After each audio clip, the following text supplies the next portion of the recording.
Well, look, the U.S.-Israeli relationship is very strong. It continues to be strong. The president wants this conflict to end. He wants all the hostages out, all 48 of them, living and deceased.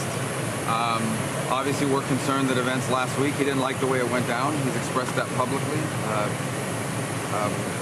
There's concern that perhaps that could, we'll talk about, what impact it's going to have on efforts to get all the hostages back, get rid of Hamas, and this war. That's the president's priority. What leverage can the U.S. bring to bear on that? Well, I don't know about leverage. Look, our relationship with Israel is very strong. Everybody knows that. I wouldn't call it leverage. I do think we have influence. I think because we've worked on so many things together. So we'll be there to express that and also to express the president's views, which is that he wants Hamas defeated. He wants the war to end. He wants all 48 hostages home, including those that are deceased. And he wants it all at once. Like, he wants all the hostages now, not 5 and 10, piecemeal. And we'll have to discuss about how the events last week had an impact on the ability to achieve that in short order. I'm going to get a much better understanding of what their plans are moving forward. What's happened has happened. Obviously, we were not happy about it. The president was not happy about it. Now we need to move forward and figure out what comes next. Because at the end of the day, when all is said and done, there is still a group called Hamas, which is an evil group that still has weapons and is terrorizing.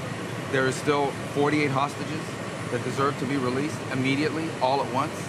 And there is still the hard work ahead of, once this ends, of rebuilding Gaza in a way that provides people the quality of life that they all want. And who's going to do that? Who's going to pay for it? Who's going to be in charge of it? So all that work is still there to be done. All that still needs to be dealt with.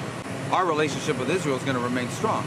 And sometimes, things happen or come up in those relationships that perhaps you're not 100% aligned with or what have you, but it's not going to change the nature of our relationship with the Israelis. But we are going to have to talk about it. Primarily, what impact does this have? What happened?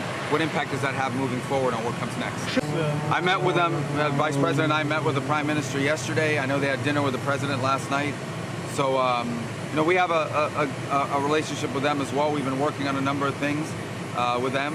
They've been, for example, very helpful in the DRC, Rwanda, or with the M23. They've been hosting those talks. So we had a visit there earlier this year. I did, and then went back a second time with the president.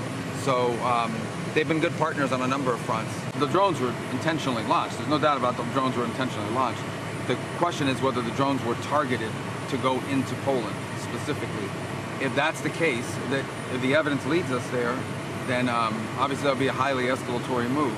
There are a number of other possibilities as well, but I think we'd like to have all the facts and consult with our allies before we make, specific determinations. We're being